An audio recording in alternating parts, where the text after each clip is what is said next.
thank you everyone for joining us. And in just a minute or so, we will be able to begin.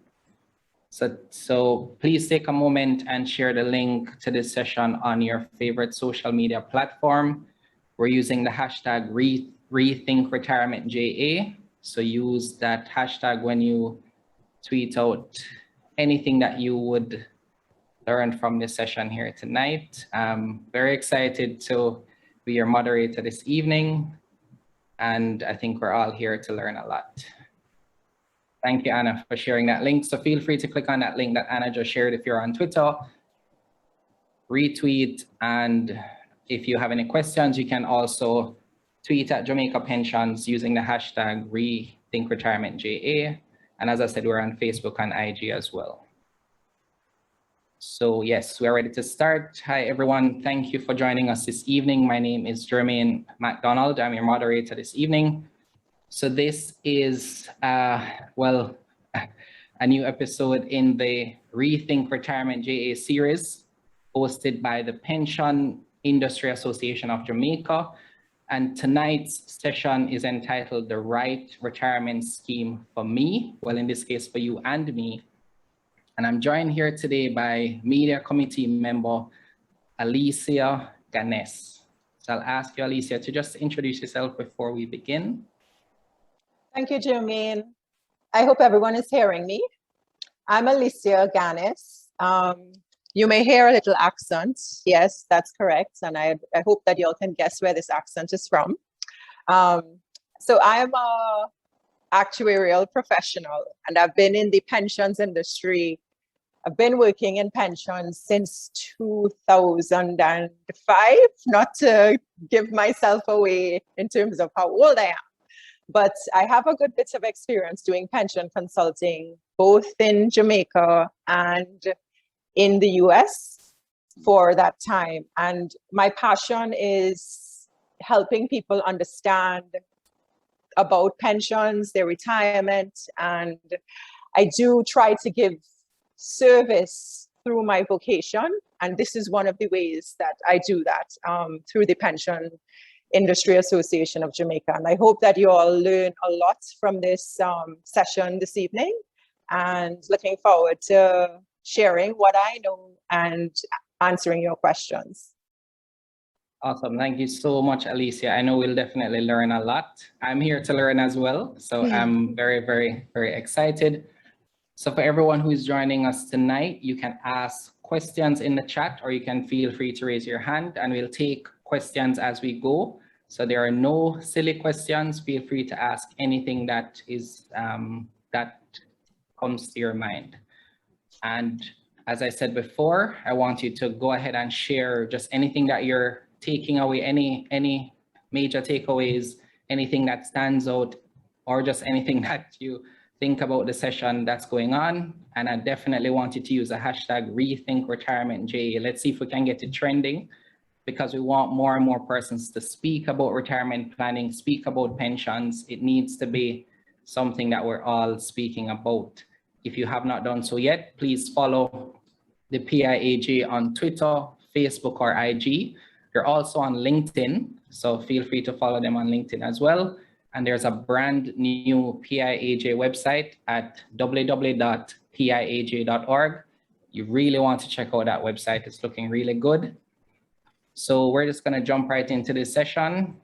The very first thing I'm going to ask you, Alicia, just to explain for persons who may not know, what is the PIAJ? Okay, Jermaine, let me try. The PIAJ stands for Pensions Industry Association of Jamaica. It was incorporated on October 12th, 2004. So how many years is that? 17 years as a not-for-profit organization. And since that day, it has been on a mission to ensure that every working Jamaican can enjoy an independent and dignified life in retirement through adequate and sustainable pension coverage. We're trying to get away from, as you all say in Jamaica, I'm a pick-me and I'm a pension. I don't know if that was good enough for you all, but yes, no, that's great.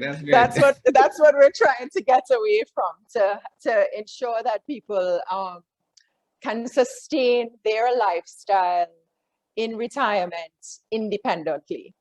So the PIAJ's members include superannuation funds, retirement schemes, pension plan sponsors, investment managers, basically all the service providers that are within the pensions industry.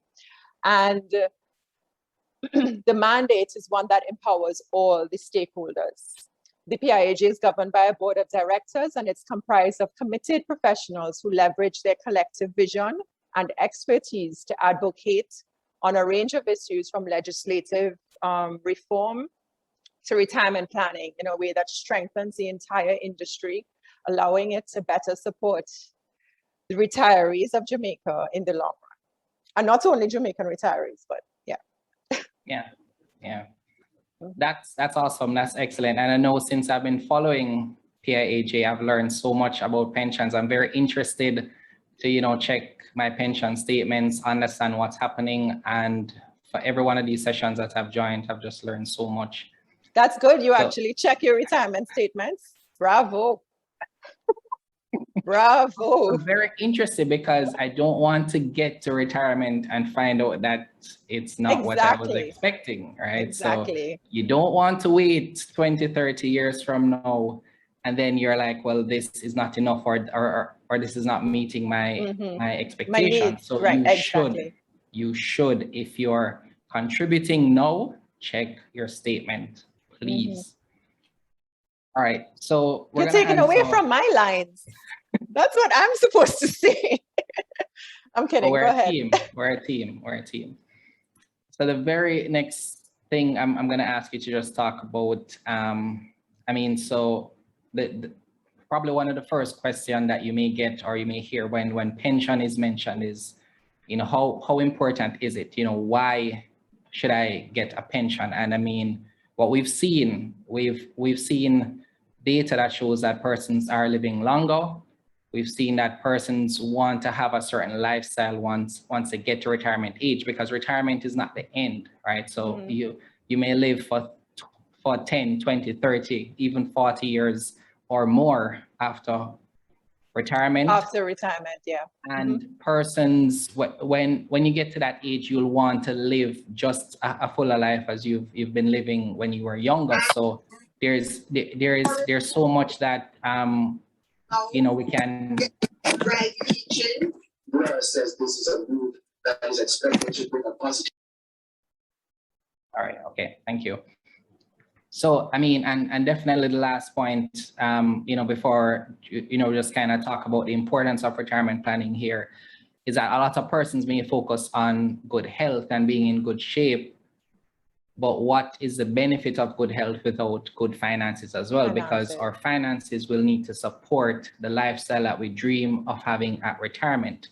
So Alicia, just talk to me a little bit about the importance of retirement planning and why persons should really be thinking about it right now, regardless of their age. Good question. One of the biggest benefit of retirement is really that you are guaranteed an income stream post employment. So you want to be able to save now so that you prepare for the future. And that's really the biggest benefit of having a pension plan or contributing to a pension plan. And for anybody that is not in one, you need to start now. You absolutely need to join a pension plan. There are some other benefits. For example, salary withholding. A lot of people contribute through salary withholding, right? One of the best savings mechanisms known is through salary withholding. And if you can immediately put away some of your money that you don't see, that you can't touch, you are better off, right? So try to maximize that opportunity. So we will get into the difference between a superannuation fund and a retirement scheme. But one of the best mechanisms of contributing to a retirement scheme is basically sending money away right away that you don't see, you don't touch, and you can't. It's not in your mind to say, oh, I can actually, I had that bit of cash that I was using last month, because you never had it. You never really had it in the first place, right? There are some other benefits, like if you contribute to a retirement plan, there's the tax deductibility of contributions. So we say this all the time, but it is very important. Contributions are not taxed before retirement, nor is the interest earned before retirement taxed. So if you think about that, that's basically a 25% addition to your benefit right away, right? Because you're not taxed. And yes, you can say, well, the tax is deferred, but if you don't hit that threshold when you retire, you don't pay the tax, right? So you pay the tax over the threshold. So you're basically getting the 25% now, and then part of that money that is accumulated, you still won't pay tax on it. So it's better to contribute to a plan. And the last big benefit I have, and I want us to spend a bit of time on this. There are some people who may be on the fence. Okay, so the question is, do you want to contribute to a plan? Well, should you contribute to a plan? Clearly, if you're already in a plan, if your employer sponsors a plan, which is what we call the approved superannuation fund, and I'd like us to have a discussion about the difference after. If your employer sponsors a plan, you don't have a choice of whether or not to join the plan. You have to join, because as a condition of employment, you have to join the plan. There are some people who are not in a plan. Well, many people are not in a plan and are always on the fence of whether or not they should join a pension plan. There are some people whose employers don't sponsor a plan, but the employer decides that they're going to contribute to a plan if you join a plan. So for example, my company, we don't have a pension plan, but my employer says, please join a plan and I will contribute on your behalf. But the only way for me to get that money is if I join the plan, right? So somebody can say, well, I don't have the money to put away now. But if you don't join the plan, you would never get access to the employer's money. And if you think of that, that's a 100% return right away if your employer is going to contribute for you, right?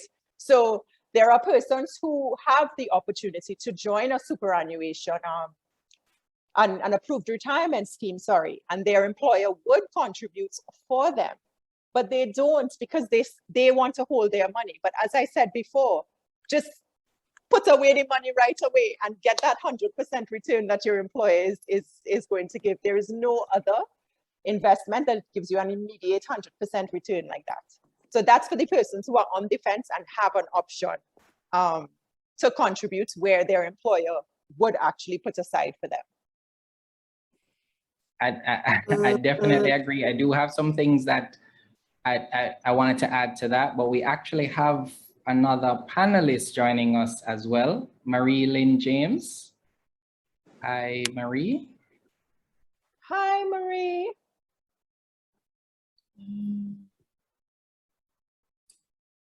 Hello, Marie. Hi, how are you? I'm here. Good evening, Great, everyone. great.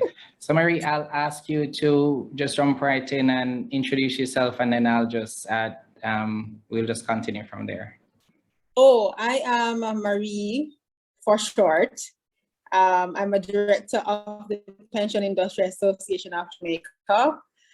I have a mixture of economics background with financial management, and I've been in the industry for a couple of years.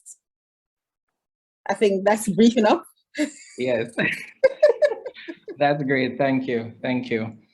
All right, so we do have a question from the audience, but right before I take it, I definitely just want to underscore some of the points that Alicia was saying just now, because one of the things I know that for me kind of deterred me from starting my pension sooner, which I regret not doing, is that I thought I would be the best person to manage my own invest money. your money. Yep. And what would happen is that I would say, I'm gonna start investing this money, or I'm gonna do something with it. And 2 months in, 3 months in, I lose the conviction, I lose the discipline. And then 6 months would pass and I do nothing productive with that money. But one of the things I saw when I started my pension is that, you know, I started to budget with the net amount after the pension, and then I would just, it's like it's just not there. So it goes straight to the plan. I don't have to worry about it. And now somebody else has the responsibility To manage that to money. manage that money and invest it well, who is a professional. So I don't have to worry about it. I don't have to worry about not being disciplined enough. So yeah, you know, I just wanted to say that because I know the tendency is that when we are younger, we think that, you know, we have time or we can do it ourselves. You know, 20, 30 years is so far, you know, retirement is so far away, but it creeps upon you very, very quickly. And it's something that you should start thinking about right now if you're not doing so already. And I have one small thing to add to that. In addition to you thinking that you can do it better than somebody else, we put off filling out forms. Everybody gets a form and then I'm going to fill it out this month. And then something happens 1 month later, 2 months later, 4 months later. It happens to me right. all the time, 6 months later, right? So it's best to just get it done and just don't worry about it. Yeah, you're right. So there's a question asked by Natasha, and I saw that Desmond answered, but we definitely want to share it for persons to catch it. Natasha is asking, if a pension is being deducted from salary monthly, where do I go to check that the company is actually putting that money where it should go? Marie, do you want to share a response for that question? That's a good question. It's important. I would always say, just like how you have the banks with the KYCs, know your customer. I've always told person that know your pension plan, whether it's your company's pension plan or approved retirement scheme pension plan, you need to know your pension plan. And some basic things you need to know. Who is the administrator? Sounds very fancy. Is the record keeper? Who collects the money? Who have your statements and so on? So you need to know that person. You need to know who is actually managing the money that is coming out of your salary. So it's the investment manager and the record keeper or the administrator. Those are the two things you need to know. You must ask those questions. To know if your money is going where it's supposed to go, the administrator is usually the person you contact. You're supposed to get a statement, at least annually, to show what your contributions are, what return you get on your contributions, what your account look like after a year or 2 years or 3 years. So it's important that you know those things.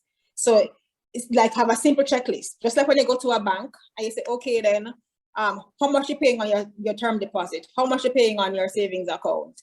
How do I close an account? How do I open an account? Have those simple questions as well for pension plans or approved retirement schemes.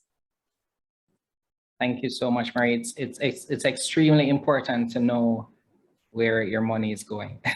To add to what Marie is saying, there's a specific timeline as well. So at the end of a plan year, so that's the plan's financial year. So any plan that you're in, there's a financial year that goes along with it. 4 months after that plan year, within 4 months, you're supposed to get a statement. By law, you're supposed to get a statement. If you're getting a statement after 4 months, you need to really call your plan administrator and demand it, because that's something that you can do. You're required to get it, right? Okay. So for persons who haven't seen any statements and they've been contributing that is for a years. problem. Okay. That is a big problem, because another thing I try to tell people is the onus is on you, especially if you're in a company, an employer-sponsored plan, an approved superannuation fund. It's easier to get the information. When you're in a retirement scheme, well, I'll caveat that. You get the information like through your HR, right? So you don't necessarily have to like contact the plan administrator directly. So there's that little through method. But if you're in an approved retirement scheme, you have to go through the financial institution, right? The financial institution that runs the retirement scheme. And then you collect the information. But if you wait 5 years, you can realize that money that you contributed did not make it to your account. And it's hard for you to it's happened to me. So this is actually a personal experience here. And it's hard for you 5 years later to even get your pay slips. So you should have your pay slips, right? So at the end of the year, 4 months after, look at your pay slips for the 12 months that corresponded to the period and check it against it. Because 5, 10 years later, you might not even realize that money never made it to your account. Yeah, and it's one of the things that we take for granted. We kind of leave it to the persons who are Professionals. and we Yes. just assume that everything is as it should be, but it's actually a good practice. This is something that I do. I have an Excel sheet that calculates my deductions for me. So what I'm looking at on my payslip should match what I'm expecting it to be. And I think that's just a simple way to be sure that, again, you want to know what's happening with your money. All right, thank you for that. Sorry, go ahead. Sometimes you change addresses for whatever reason, and it's not in presence of mind to say, okay, then you tell the bank, you probably tell your friends, but you don't tell the person who manages your money. So it's important as well to make sure that if you have a change of address for whatever reason, or you wanted to go via email or something, make sure that you give that information to the administrator so that your records are always updated. So when you're supposed to get your statement, you get your statement.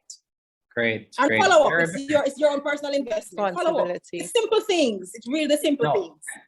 It's such a simple thing, but a very important thing, because where I live now, I'm still getting letters for the person who lived here 5 years ago. And I've reported it multiple times, and for some reason, the mails are still coming here. So I'm imagining that that person now is missing out on information because they didn't update their address. So if you don't update your address, you may be missing important correspondence. Extremely, extremely important.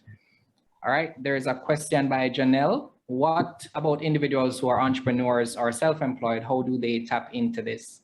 Do we cover that now, or we're gonna cover it with some of the questions we're gonna talk about later? We will cover it right after this. Okay, perfect.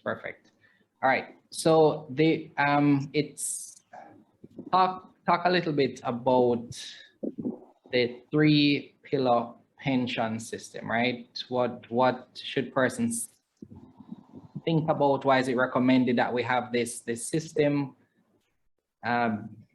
Do I start with you, Marie, for that question? I guess I can start, and Alicia can chip in. Okay.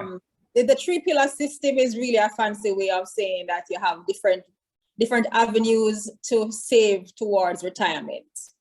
You have the government NIS, which I think most persons are familiar with. You have your own personal pension plan or retirement scheme that you contribute to, and you have your own independent savings. So you would have mentioned earlier that, you think about, I'm going to invest the money for myself, and you start and then you lose the conviction. It's not mutually exclusive, meaning that you don't have to contribute to a pension plan and don't invest otherwise. You can do both of them. One may be a little bit protracted or delayed, but it's important to have those 3 parts, almost like a table. A table, yes. Mm-hmm. Yes. So you can change the percentage for some. I think the NIS is a little bit more inflexible. Once you're employed and you're supposed to contribute to that, so you don't really have much discretion there. Your approved retirement scheme, if you're not a part of an employer-sponsored pension plan, you may have some flexibility there depending on your cash flow and so on, and your personal investments. You may have some flexibility there. It can be 0.1%, it can be 5%, it can be 10%. It can be 0% one month and 5% the other month. The important thing is to make sure that there is some level of consistency. So that's, in a nutshell, the 3-pillar system. Circle with 3 pies, all contributing to living nice at retirement. Perfect. Anything to add, Alicia? Just that a plan for retirement involves a strong foundation. The base of the foundation is the social pension, NIS, which is supposed to cover your basic, it's really supposed to cover basic fundamental needs, right? Then after those fundamental needs are met, your private pension covers your lifestyle expenses, right? How you're going to not just eat, but live a comfortable life in retirement. And then after that, you have additional savings, which can take you on like your little vacations or wherever, whatever you want to do, you know? So that's how you have to think about it. And that's it. That's how I'll close that. So, so pretty much, so my very next question was gonna be, and I mean, I know I definitely have asked this question myself, is NIS worth it? Does it provide any value at all? I mean, is it, does it provide any value is the question that I'll ask you. I can answer that. It's always a question that people have, but NIS is actually one of the best, I want to say best investments that you have here, because the amount of money you put in, actually, when you retire, yes, it's a small amount that you get back later on, but the amount you get back later on is so much more than your contributions. And also, it's not just for you, it is for everybody else in Jamaica. It's supposed to be a benefit for the social good, right? Not just you alone, but for your fellow co-workers who might not be earning as much as you, or even like some people here hire domestic workers. It's also to help those people and to ensure that everybody can live, at least have their basic needs met in retirement. So it's not just you. Which is extremely important. So there is value being garnered from it. Okay. So it can pay some basic bills still with your which is very important. Definitely. Mm-hmm. Yeah. So Marie, I'm gonna ask you, talk to us a little bit about the investment side of pensions. Like how is that managed? What should persons expect? Yeah, so talk to us about that for a minute. So the investment side of pensions.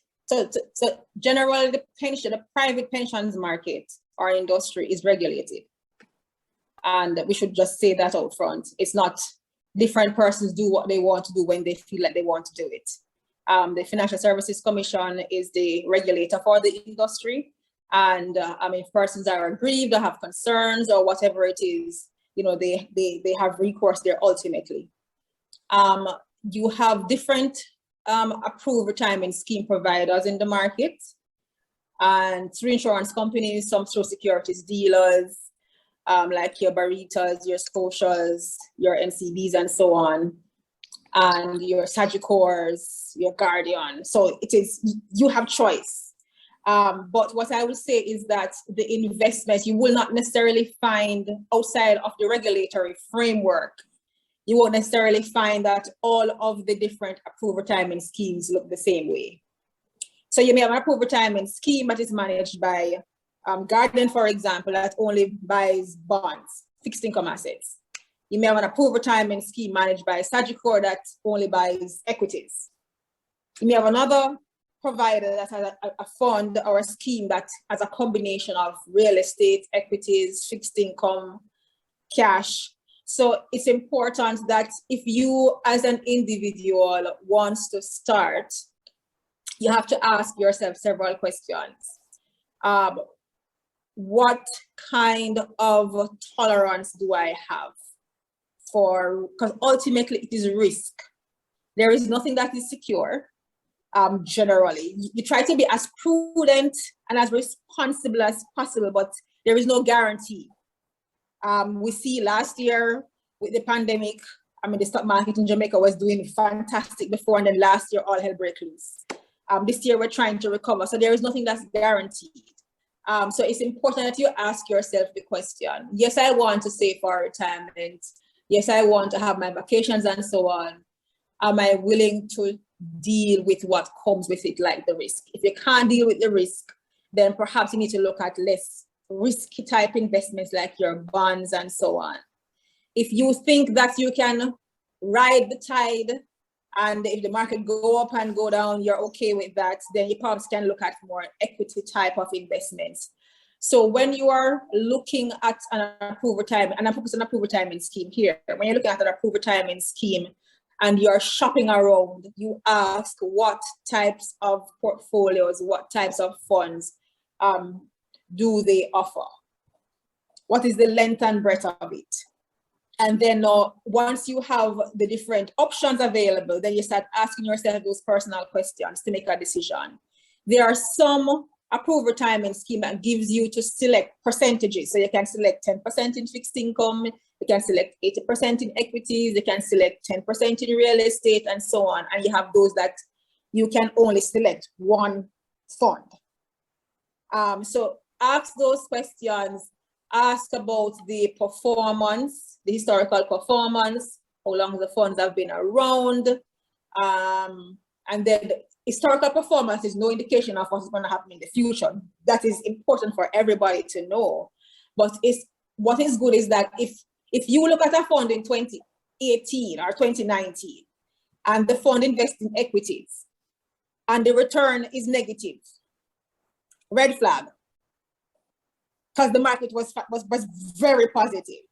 So it's important for you to do the background, the research, and so on, to say, okay, then outside of just looking at the fund will, I guess, give some indication as to whether it's been prudently managed and so on. So do your homework. Just like when you're going to travel, you do the research online, you look at the vacation spots, you look at the prices and so on, take that level of probity with your pension money that you're going to invest. I think there's just so much to unpack from what you just said, right? Because it's important for everybody to understand that the type of, well, how the money is being invested for you is extremely important, and it needs to match your personal preference. So that point that you made, Maria, about if you can't deal with the volatility of equities, then that may not be the right thing for your particular investment strategy for retirement. So it's important to consider that, as well as maybe how much time you have until you may be looking to retire, because that also has an impact. The longer time between that point is the more risk you may be able to take. Yeah. And the shorter the time, the more conservative you may want to be, because you do not want any large swings in value of that portfolio. So it really comes down to you knowing those personal preferences and having the right plan that matches that preference. And that next point about looking at the history of the fund is extremely important, because you want to be sure that it is performing to your expectations, or at least you want to know that it's matching or beating the market in terms of its past performance, while also knowing that it doesn't necessarily determine future success. So, I mean, all of that, hopefully that just kind of soaks in for you, because it's extremely important. All right, so the next thing that I wanted us to talk about here, help us to understand, for persons especially who are brand new, what are the differences between retirement schemes and pension plans? Because for some persons, they may be the same thing. So I'll start with you, Alicia. What are the differences? What are some of the benefits? And how do we kind of make sense of that? So we did, at the beginning of this, we did the benefits of plans. So the benefits of the plans and the benefits of the retirement schemes, both the same benefit, right? The differences between a plan and a scheme. So a pension plan, well, what people call the plans, or I'd rather say an approved superannuation fund. That's really what people call pension plans here, even though the scheme is still a plan. But the approved superannuation fund is a private pension plan that is sponsored by your employer. In other words, if your employer sponsors a pension plan, basically that is going to be offered to you as a condition of employment. You're going to have to join that plan. You won't have an option if you're a permanent employee most times. So the approved retirement schemes now, those are also private pension plans, but they're offered by financial institutions. And the financial institutions mean the banks, the insurance and investment companies. And it's available to anybody who is currently not contributing to another plan or another scheme. And for those of us here, I'm sure a lot of people here watch foreign television, all of us probably. This is what we refer to in the US as the traditional IRAs. So it's very similar to that, this scheme, the retirement scheme. Okay. So how do persons decide, right? How do you compare the different options to determine what is the best fit for you? Okay, I can start and then Marie jump in. Let's see, what is the best fit? Well, let me address first what best fit means. The right retirement plan for you, or the one that is best suited to you, is the plan where your needs are met, right?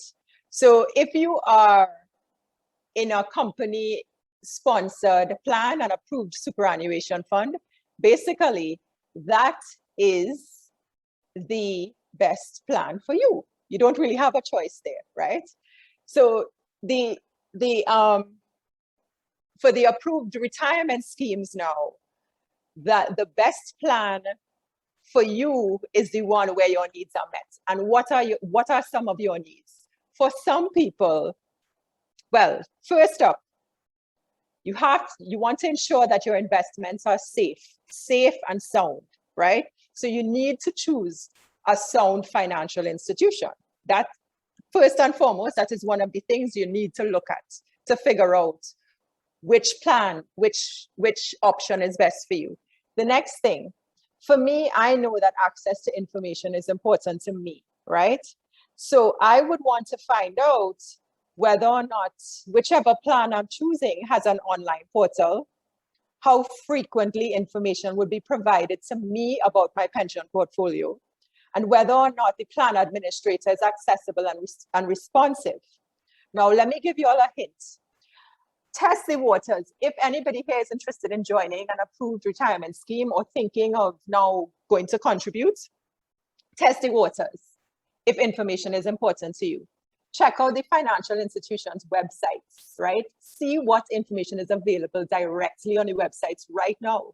If there is information available, that can give you a hint, right? As to whether or not it's the financial institution for you. And I'm not saying this to knock any financial institution. I'm just speaking directly, right? Email or call for information and use their responsiveness as a guide, right? Yes. To decide whether or not they will Definitely be do that. responsive to you when you actually join the plan. Because honestly, the best time they would be responsive is for you to join the plan, right? So if you get in lackluster information before you even join the plan, do you want to join the plan? That's my advice, right? Next, and the last two things I have here is flexibility. If flexibility is important to you and ease of getting your transactions done, then ask the sales agent about allowed frequency of making changes to your investment allocations. So for example, Marie was just talking about investment allocations, right? She was saying that you can put money in different places.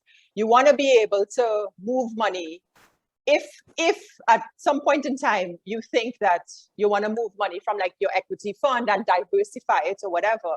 You want to be able to make those changes easily, right? And you want to ensure that before you go into that plan, there aren't any prohibitive charges. Because for some of them, they have fees, right, associated with these transfers. They also have, a number of times that you can make the transfers throughout the year. So they have a maximum number of transfers or changes that you can make, right? And the final thing is just being able to join a plan. This might sound very simple to you, but there are some plans that actually have minimum contributions. And actually, I actually did some research for this. I contacted about 10 ARS providers, right, independently. And generally, the minimums range between 10,000 per year to 36,000 per year. And this might sound like a little bit of money, but there are some people that's all they can contribute. So if the plan has a minimum, that's probably not going to be the plan for them, right? So there are a lot of things you have to take into consideration. There are fees, accessibility of information, ease of getting things done, and minimums. In addition, obviously, to the investment choices and all those things. Okay, Marie, anything to add to that? The only thing I'll add, I think Alicia did an excellent job of what to look for, is there are times when you can't contribute to a pension plan for whatever reason. You get ill or you lose your job or whatever it is. And this is where fees are also important, because sometimes the small fees that they take out because there's a small balance end up eating out the little that you would have saved That you have. So that is also important to know as well. Oh, that's extremely important. Okay, so I'm gonna pause for a sec and say, I know we've covered a lot here so far, but if you have any questions at all, remember you can raise your hand or you can type it in the chat and we'll get to it as they come in. I want to thank Desmond, one of the directors at PIAJ, for answering some of the questions that have been coming in. If any question at all, there are no silly questions, feel free to ask. We're here to provide you with information, right? So in terms of some of the upcoming regulations that we need to be aware of, any potential changes or things that we need to be made aware of? Alicia, I'll start with you, and then Marie can add anything. Marie can take this one. Marie, please. So so I'm going to split it in two. For private pension plans that are employer sponsored, I don't know if Alicia would have covered some of that information before, but there are some private pension plans that have vesting, but the vesting period is pretty long, like 10 years, 7 years, and so on. And you also have what you call conditional vesting, where... Okay. But before we go any further, can you explain vesting? Oh, sorry. So vesting is after a period of time. So Alicia would have been describing where the employer contributes, you contribute. Mm-hmm. After a period of time passes, the employer's contribution, you're entitled to it at retirement. So let's say you work at the company for 3 years and the vesting period is 3 years. So every month for the last 3 years, you contribute your 5%, the employer matches that, in the simplest example. Let me, you want me to just jump in on what vesting is? Vesting is simply the waiting period that you have to serve in order to be entitled to employer's money. You're always going to be, not the benefits, employer's money. You're always going to be entitled to your money. Any employer's money, that is where vesting comes into play. So it's that waiting period that you have to fulfill, and it varies. Yeah. So one of the changes that would have been proposed a couple of years ago with the discussion with the regulations is to standardize the vesting period.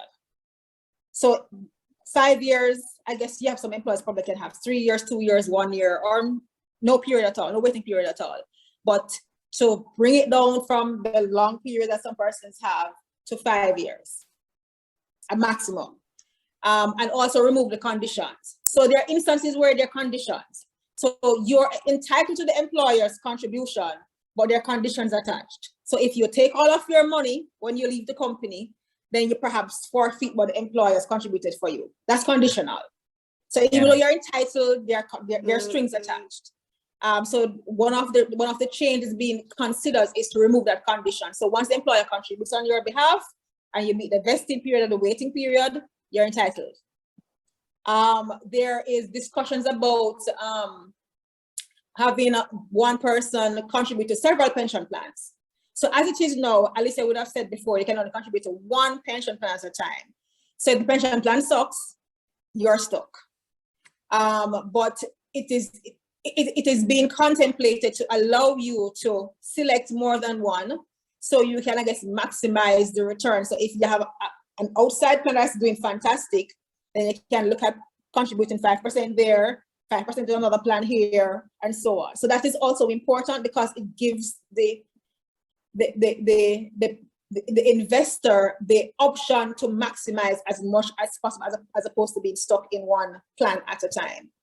Also, what is being contemplated as well is options for you to get your pension contributions before you retire. So an approved retirement scheme, once you put your contributions in, you get it back at retirement. Whether the age is 65 or 60 or 55 or whatever it is, you get it back at retirement. But let's say, God forbid, something has happened to you where you're sick, you're terminal, for whatever reason. You're not going to live past 35. You can, they're contemplating that there are conditions where if you're terminal or so on, you can access that money to take care of your health, as opposed to having that money locked up. You can't touch it. You know you're not going to live to enjoy it, and somebody else benefit from it. So that is one of the things being contemplated as well in phase 2 of the regulations. Okay, so when can we expect to hear what the decision is? Because these sounds like extremely important things to, be addressed. So phase 2 has been on the table for a while. It has taken, I guess, a slower route to come to fruition. The last conversations the regulators provided to the industry was that they're thinking of, because the changes are so substantive, they're thinking of repealing the existing pension act and replacing it to make it more comprehensive. We have heard next year, we're keeping our fingers crossed that it is still on track. So it's difficult to say whether it's definitively next year, mid next year, end of next year is going to be delayed some more. But what we can say is that we have been very vocal in keeping it on the table and on the front burner, because the changes are important to modernize the industry. Yes, I agree, because those sound like very practical changes.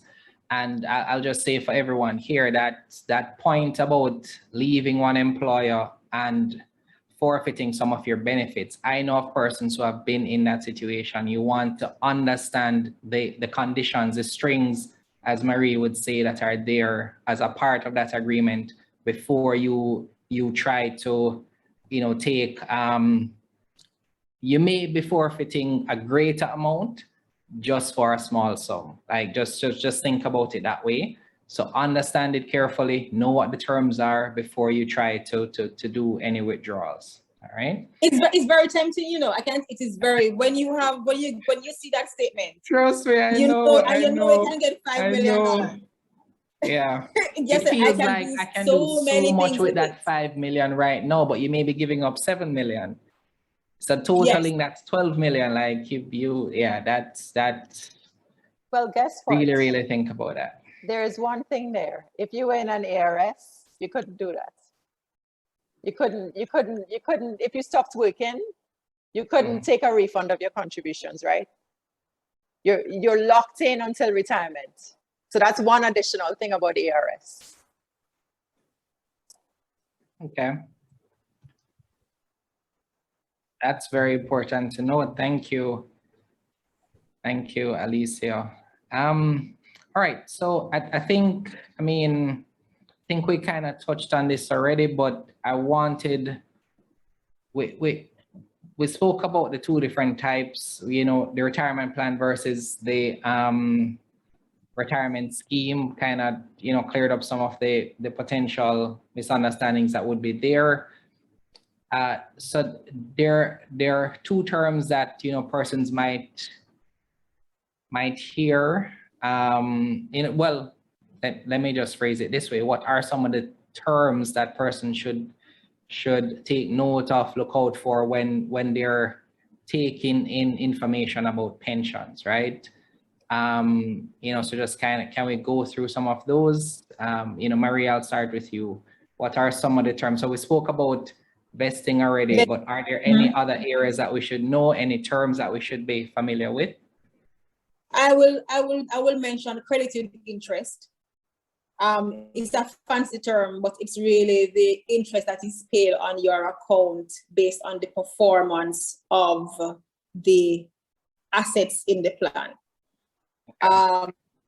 So, I mean, it's important for you to know what rate is applied to your account, the frequency that is applied to your account, whether it's annually or semi-annually, and also if all of the earnings of the assets after you take out the expenses to manage the assets is being applied to your account. Because there may be some situations where, let's say, a plan is earning 15%, a defined contribution plan. I'm going to make Alicia define contribution. Okay, because I was just I'm going to make her define those. So a defined, so let's say you're in a defined contribution plan. We're going to put it in the parking lot, and it earns, let's say 15%. You get your statement, you have no idea what the plan earns, but you see 5%, and you say, but 5% is good because my savings account is giving me 0.5%. Not realizing that the plan actually earned 15% and you're getting 1/3 of that.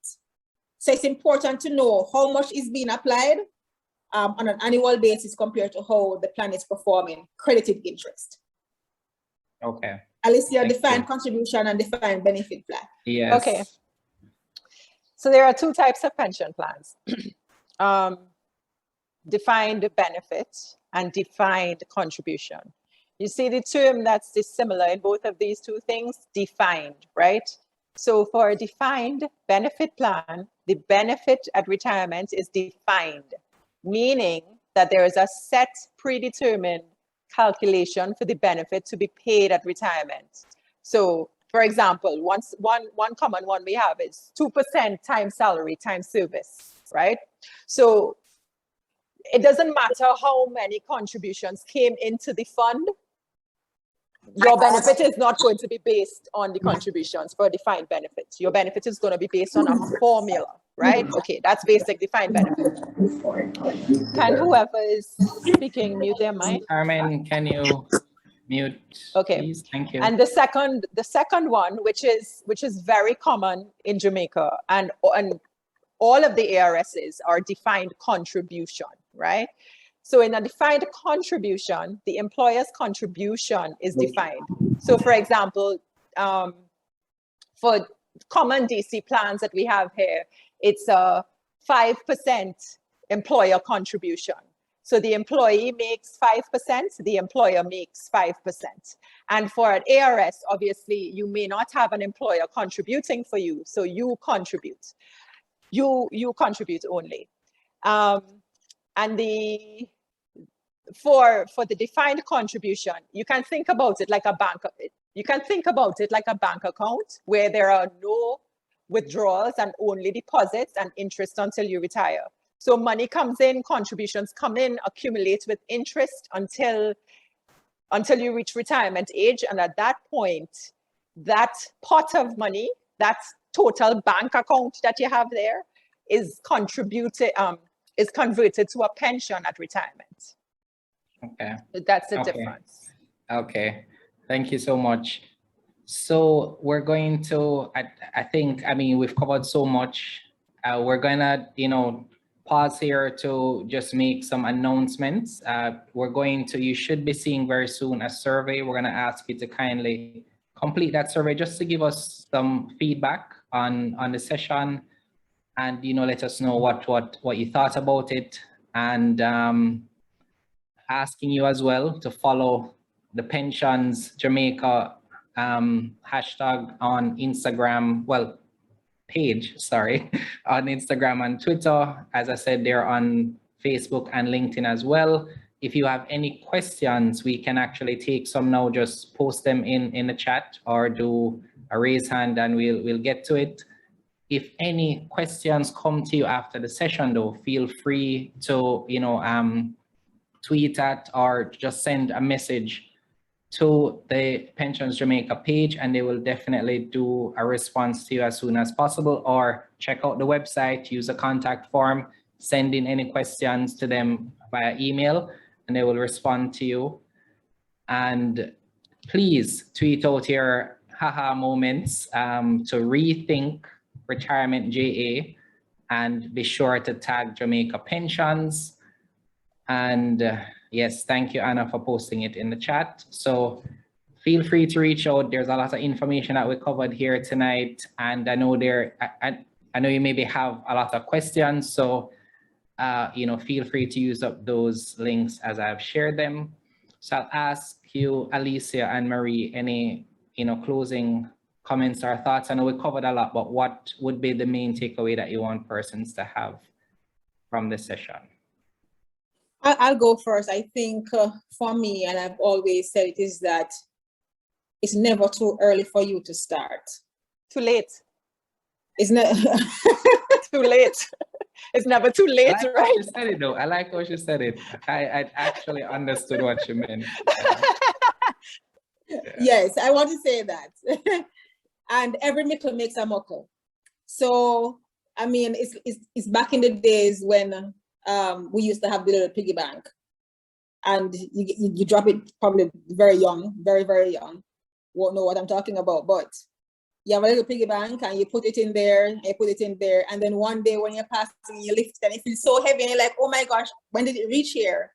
It's like always have that discipline to just put a little aside, May not be all consistent all the time, but put a little aside, because at the end of the day, 10, 20 years later, or even 15 years later, you'll be surprised to know how much it can add value to you.